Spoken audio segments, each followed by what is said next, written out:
गोविंद गोपाला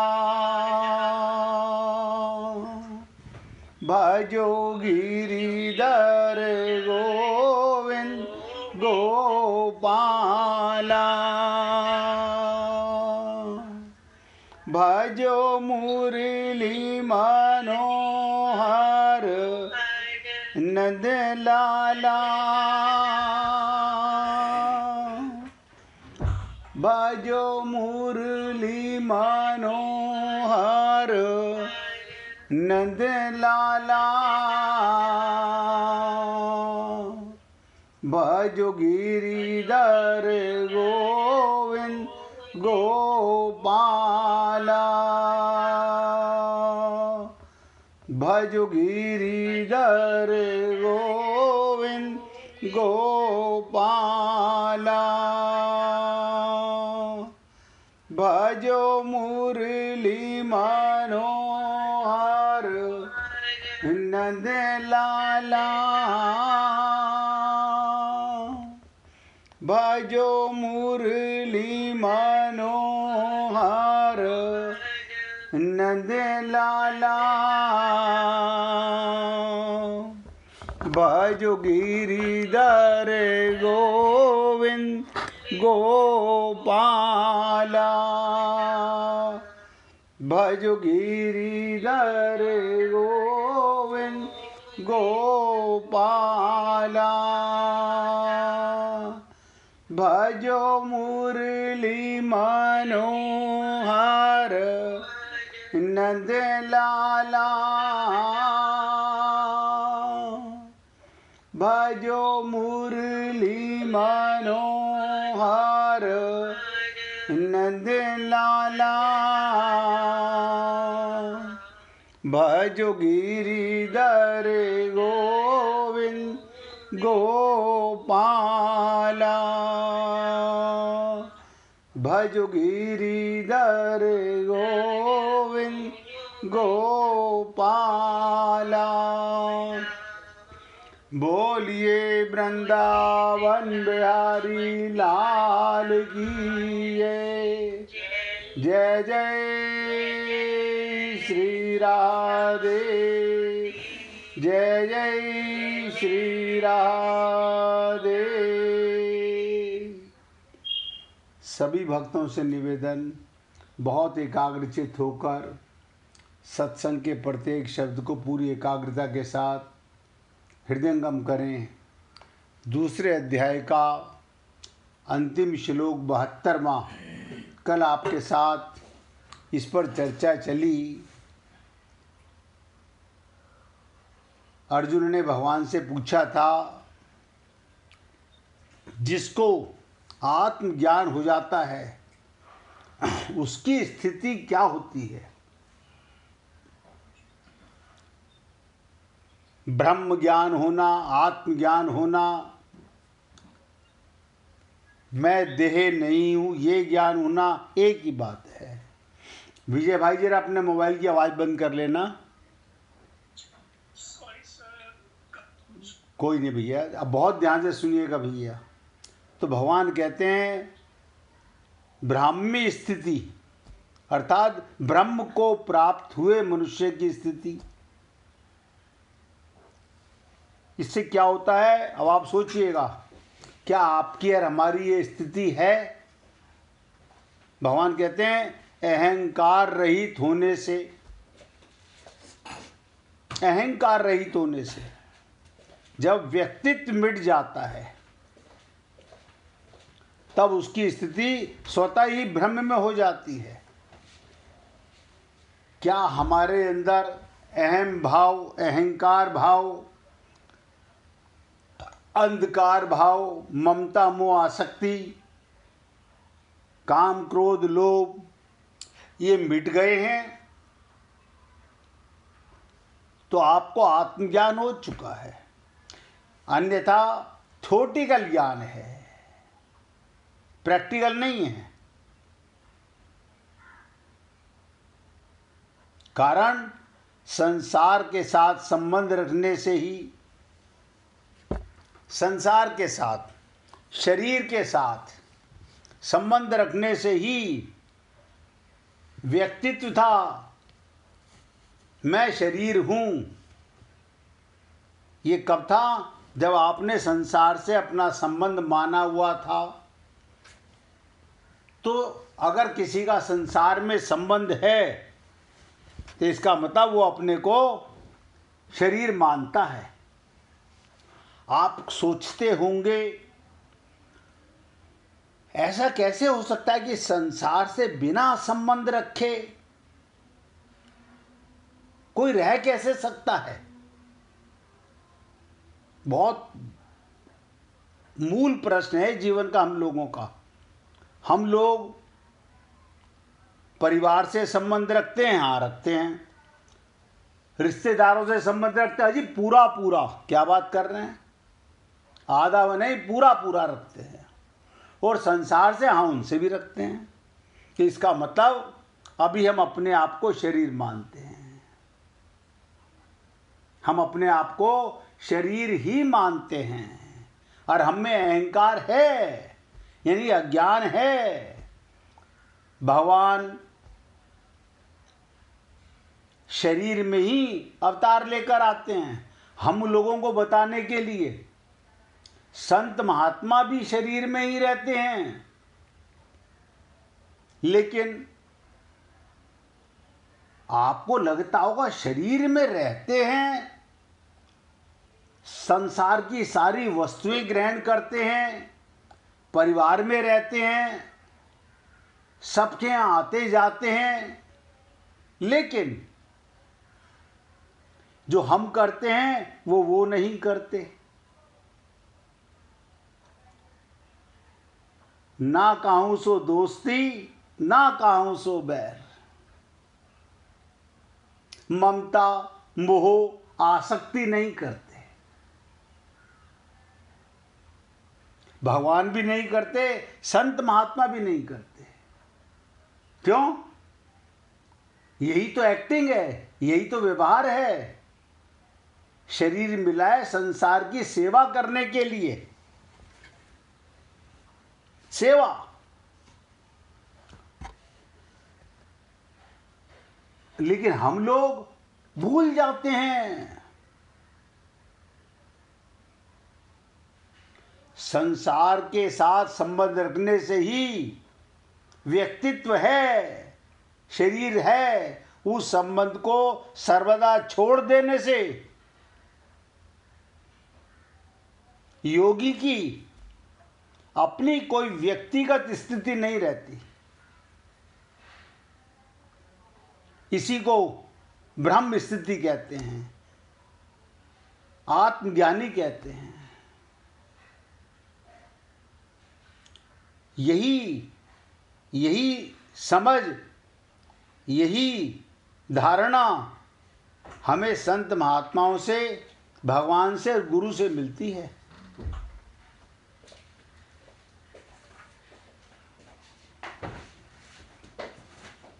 शरीर में रहो, परिवार में रहो, शरीर से सबकी सेवा करो।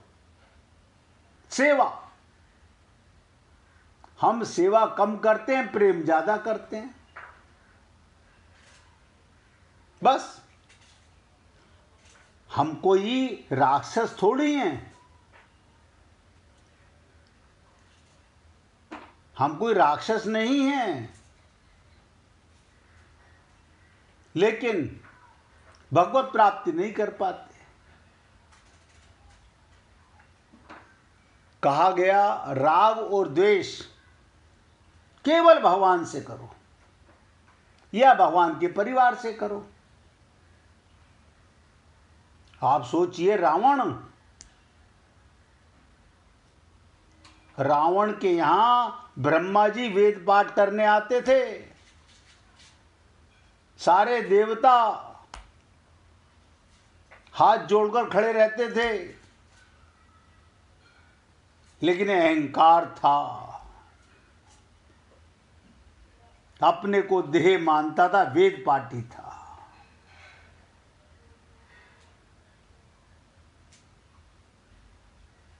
और गुरु भी भगवान शंकर को बनाया, कल्याण नहीं हो सका। लेकिन एक विशेषता थी उसमें। क्या विशेषता थी? उसने भगवान से शत्रुता की, राग या द्वेष। कंस ने, आप सोचिए, जिससे देवता भी थर्राते थे वो भगवान का दुश्मन, हिरण्यकश्यपु भगवान का दुश्मन, कंस भगवान का दुश्मन, शिशुपाल भगवान का दुश्मन, भगवत प्राप्ति कर गए। और हम ना तो भगवान से द्वेष करते हैं ना राग करते हैं।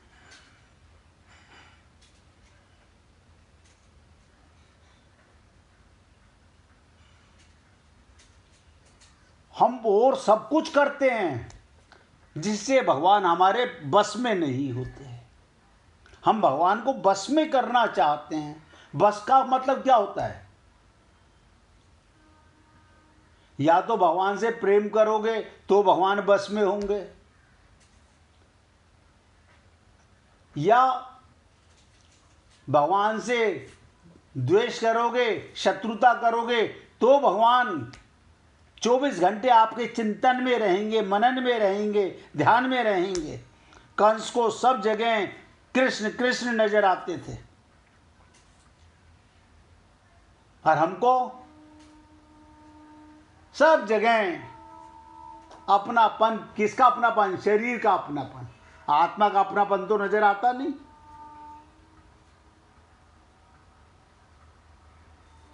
हमने कई बार आपसे निवेदन किया, अपने परिवार को भगवान का परिवार मान लो ना। वो कैसे मान लें? हमारी खोपड़ी में ये बात बैठ गई। पैदा तो हमने किया कराया कुछ नहीं है, लेकिन अज्ञानता भर गई हमारी खोपड़ी में, अब मिटती नहीं। प्रेम पाप नहीं है। क्या मान के प्रेम किया, ये पाप है।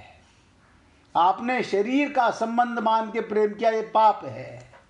आपने आत्मा का संबंध, परमात्मा का संबंध मान के प्रेम नहीं किया, आपने भगवान का नहीं समझा, ये पाप है। अन्यथा आप और हम लोग बाकी सब कुछ करते हैं, वो नहीं करते जो असली काम है करने वाला। तो भगवान के मुख से अर्जुन को यही तो कहा था कि तेरी बुद्धि जब मोह कलिल श्रुति विप्रति पत्ती से तर जाएगी, तब तू योग को प्राप्त हो जाएगा। युद्ध तो करेगा, लेकिन ममता मोह के कारण नहीं कर रहा है। शरीर मिला था, क्षत्रिय है, युद्ध करने के लिए, लेकिन तेरे सामने मोह आ गया, अब तू युद्ध नहीं कर रहा। और ऐसा सुनकर ही अर्जुन ने मन में जिज्ञासा हुई थी, वो स्थिति क्या होगी। इस पर अर्जुन ने स्थित प्रज्ञ के विषय में 4 प्रश्न किए। उन चारों प्रश्नों का उत्तर देकर भगवान ने वो स्थिति बताई जो एक ब्रह्मज्ञानी की स्थिति होती है। वो व्यक्तिगत स्थिति नहीं है, अर्थात उसमें व्यक्तिगत नहीं रहता, वो नित्य योग की प्राप्ति है। वो अपने को परमात्मा का मानता है। हम अपने को पिता की संतान मानते हैं, माता की संतान मानते हैं, मिटाना ही नहीं चाहते अज्ञान को। उसमें एक ही तत्व रहता है,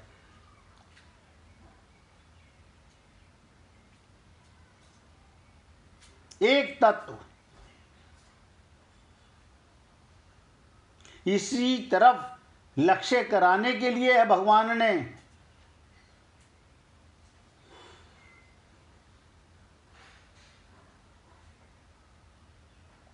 एक धारणा मन में धारो। लेकिन हम लोग बहुत कुछ मन में चलता रहता है। राग भी, द्वेष भी, अपना भी, पराया भी, तेरा भी, यही आप अब तक तो यही हो रहा है।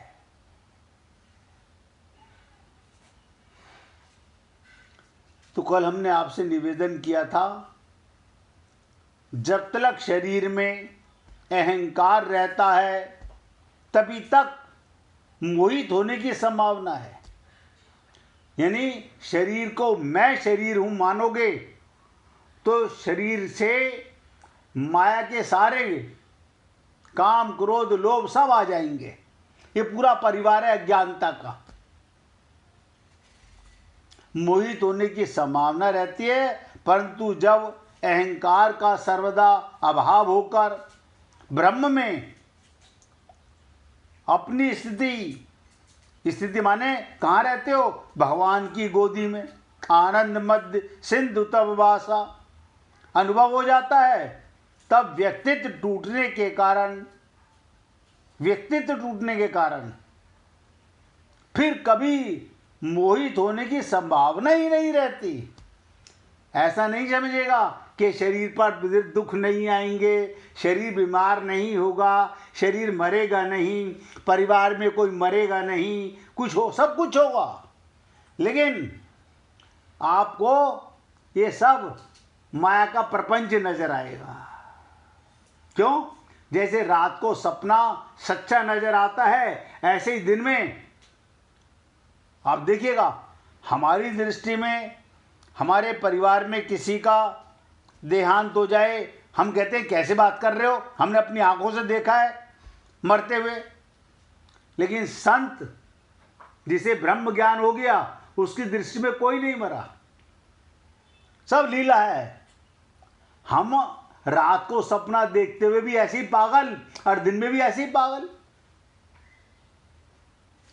बस फर्क इतना है, रात के सपने से आप और हम लोग सुबह उठ के जाग जाते हैं, दिन के सपने से नहीं जाग रहे। इसके ऊपर भी आपके साथ चर्चा चली। जब आप कहते हो मैं सुख से सोया, तो सुख किसने अनुभव किया? आप सोच के देखो, मन सो गया, बुद्धि सो गई, शरीर सो गया, फिर अनुभव किसने किया मैं सुख से सोया, मैं आनंद में सोया? वो कौन था? दिन में जागते ही वो तो मर गया जिसने कहा सुख से सोया। एक ये नया मैं पैदा हो गया, शरीर, अहंकार, स्त्री, पुरुष, ये अज्ञानता की बीमारियां पैदा हो गई। यानी पैदा होते ही राग द्वेष पैदा हो गया। सुबह आप जागे और जागते ही ममता, मोह, आसक्ति हो गई। रात्रि को गहरी नींद में ना कोई अपना ना कोई पराया, उसे आप कहते हो सुख से। ऐसे ही दिन में रहने लगो तो रात्रि में और दिन में बराबर है।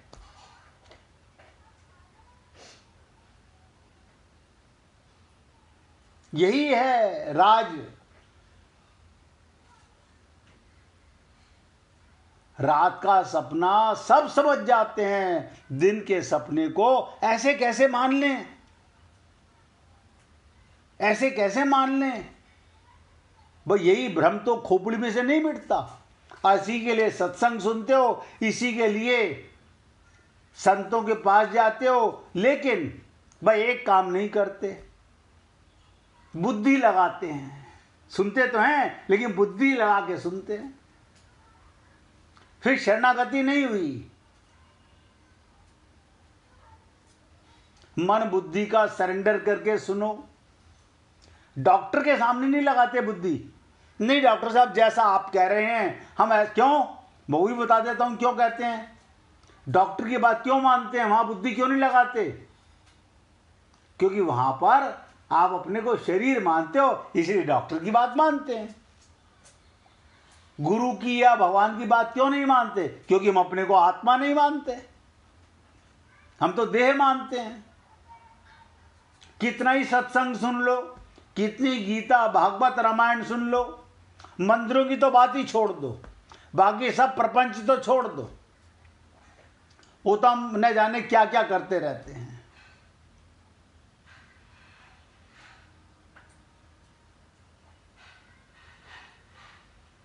हमने ना तो सत को जाना ना असत को जाना, यही तो मोह है। सत क्या? जिससे तुम्हारा मोह है उसे आत्मा मान के मोह करते हो ना। शरीर का संबंध, खून का संबंध, मुझे आज तक ये बात खोपड़ी में नहीं बैठी, ये खून का संबंध क्या होता है?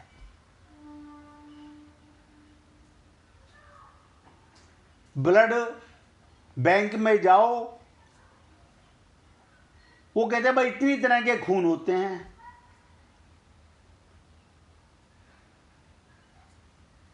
आप सोच के देखो। लेकिन ये अज्ञानता जन्म से बैठ गई।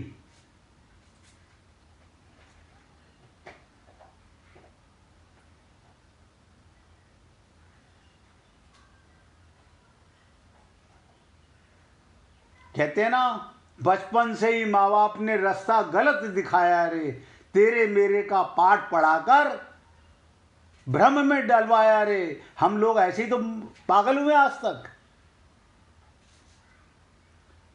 मंदिरों में जाके झूठ बोलते हैं, गुरु से जाके झूठ बोलते हैं। अब मंदिर में कौन बैठे हैं? भगवान पता है हमें? भगवान कहाँ नहीं बैठे ये बता दो। अगर मंदिर में भगवान है तो पखाने में कौन है? कोई बता दे मेरे को। भगवान तो कह रहे हैं, एक तरफ तो कहते हो हरि व्यापक सर्वत्र समाना, जितना बड़ा मंदिर है उतना ही बड़ा आपकी रसोई में है। वहां जाकर के हम भक्त बन जाते हैं।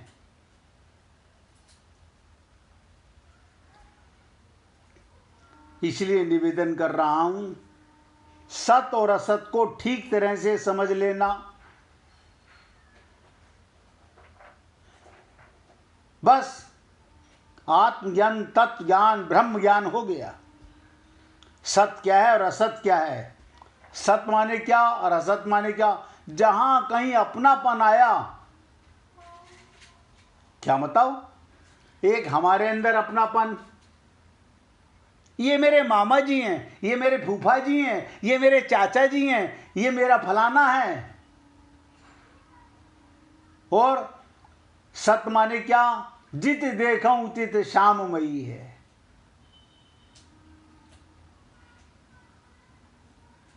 सब में भगवान है। अब आप बताओ, सत का ज्ञान होता है या सत का ज्ञान ज्यादा रहता है? हम सत्संग तो सुने और माने नहीं एक बात भी, तो कल्याण कैसे होगा? हमने ये नियम तो बना लिया, हम सत्संग जरूर सुनेंगे, लेकिन ये भी नियम बना लिया, मानेंगे शरीर के संबंध को ही।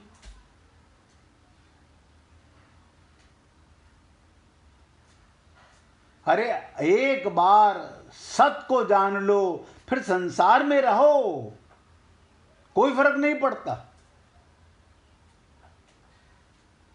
इसलिए निवेदन कर रहा हूं, सत और असत को ठीक तरह से जानना ही मोह है। सत माने क्या? सिया राम मैं सब जग जानी, जित देखूं तित श्याममयी है। और असत माने क्या? ये मेरा परिवार है, ये मेरे भैया का परिवार है। देखो कमाल की चीज, ये मेरे ताऊ जी हैं, ये मेरे चाचा जी हैं, ये मेरे पापा जी हैं। इन तीनों के पापा एक थे, हम तीन हो गए, अलग अलग परिवार हो गए।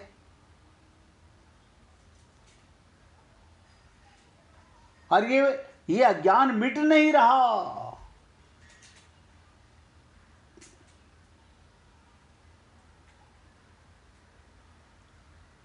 स्वयं सत, आप सोचो आप कौन हो? सत। असत के साथ अपनी एकता मानते रहना ही तो मोह है। हमने शरीर के साथ अपना एकता संबंध पक्का, ये मरेगा और मर रहा है, आप नहीं मरोगे, ये आपको भी पता है। नहीं पता तो अब तक पता चल चुका होगा कि रामायण कह रही है ईश्वर अंश जीव अविनाशी। तेरा नाश नहीं हो सकता, तू अजन्मा है, अमर है, अविनाशी है। ये तो सुन लिया। शरीर कौन सा सेकंड है जो नहीं मर रहा? मैं बोलते बोलते शरीर मर रहा है, आपका सुनते सुनते मर रहा है। यानी मरने वाली चीज को ध्यान से सुनो, मैं मान रहा हूं, और जो मैं सुन रहा हूं उसको मैं नहीं मान रहा। पता कितनी अज्ञानता हमारी गूढ़ हो चुकी है। एक बार जान लो तो जान गए, बात खत्म हो गई। फिर बोल रहा हूं, स्वयं सत्य होते हुए, आत्मा होते हुए, असत शरीर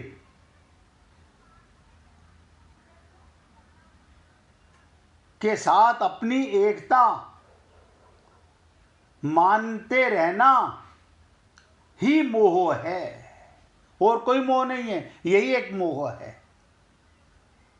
और आपने, जब हम आपके साथ मानसिक चिकित्सा पर चर्चा कर रहे थे, वहां कितनी बार सुना, काकभूषुंडी जी बार बार कह रहे हैं गरुड़ को, मोह सकल व्याधिन कर मूला। ये मोह ही कैंसर का फोड़ा है, ये एक मोह ही तुम्हें संसार में लाके पटक देगा। तुम कितने बड़े वेद पाठी क्यों ना हो।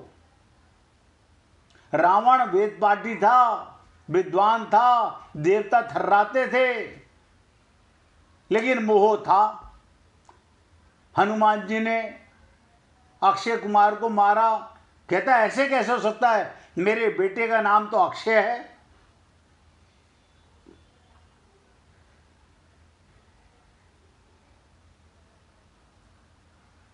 इसलिए मोह के कारण एक छोटा सा शब्द, और मैं तो बोलता हूं आप लोगों में से, अगर किसी को समझ नहीं आ रहा तो खुलकर पूछो,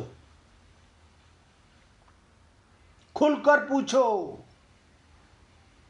या तो मैं समझा नहीं पा रहा, या आप समझ नहीं पा रहे, या आप ये डिसाइड कर चुके हो, नहीं देखो हम तो मोह तो छोड़ नहीं सकते, ममता तो हम छोड़ नहीं सकते, अपनापन तो हम छोड़ नहीं सकते, अब भगवान मिले या ना मिले।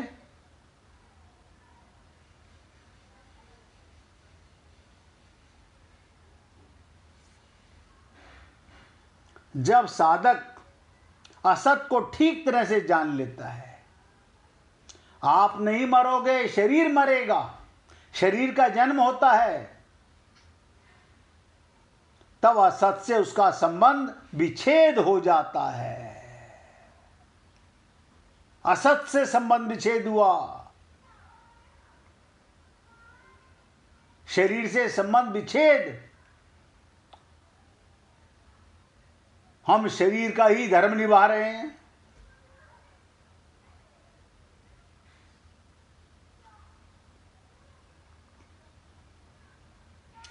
और सत्य में अपनी वास्तविक स्थिति का अनुभव हो जाता है।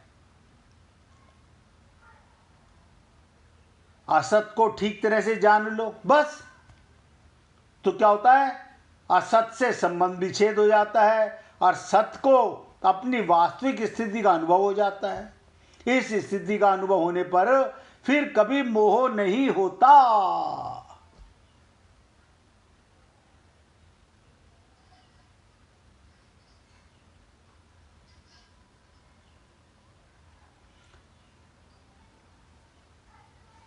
देखिए, अगर आप लोग खाली ये समझ लेंगे कि हमने सुन के समझ आ गया, और सुनने के बाद फिर ये महसूस करेंगे कि समझ नहीं आया, अब पूछेंगे नहीं, तो इसमें हम अपने आप को धोखा दे रहे हैं।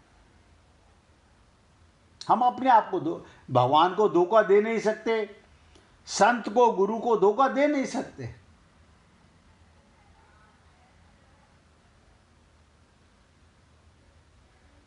जो कहा गया ना कि घूंघट के पट खोल री तोए पिया मिले, ये कौन सा घूंघट? ये स्त्री के मुखड़े का घूंघट नहीं, आपकी बुद्धि में पड़े हुए अज्ञान का घूंघट है।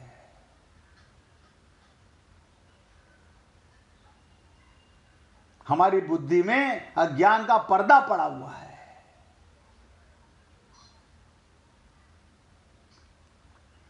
मैं अपनी तरफ से आपको बहुत कुछ बता करके प्रयत्न करता हूं कि किसी तरह से भी हमारे दिमाग में ये बातें बैठ जाएं।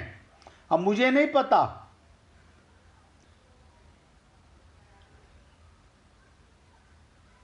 अब आप बताइए, अभी आपने एक दिन सुना था कि गांधारी ने भगवान श्री कृष्ण को श्राप दिया कि तेरा वंश यादव खत्म हो जाए। आप कहोगे हाँ सुना तो था, और हमने ये भी सुना था यादव सारे खत्म हो गए, सुना था ना। अब एक लीला सुन लीजिए।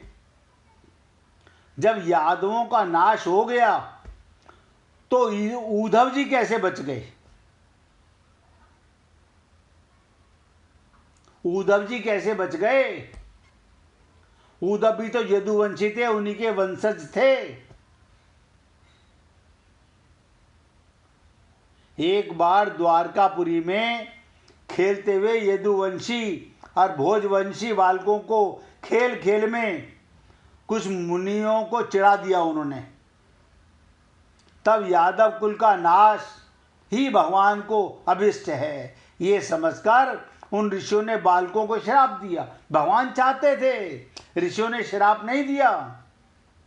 सब कुछ भगवान की इच्छा से होता है। और इसके कुछ ही महीने बाद भाविवश दृष्टि, ध्यान से, भाविवश वृष्टि भोज और अंधक वंशी यादव बड़े हर्ष से रथों पर चढ़कर प्रवास क्षेत्र की ओर गए।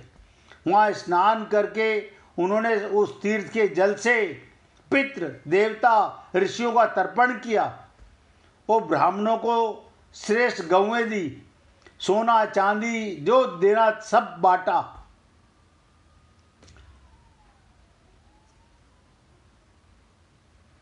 आप कहोगे सारे पुण्य के काम किए। और उद्धव जी ने कहा, फिर ब्राह्मणों की आज्ञा पाकर यादवों ने भोजन और वारुणी मदिरा पी। उद्धव जी बताते हैं ये बात।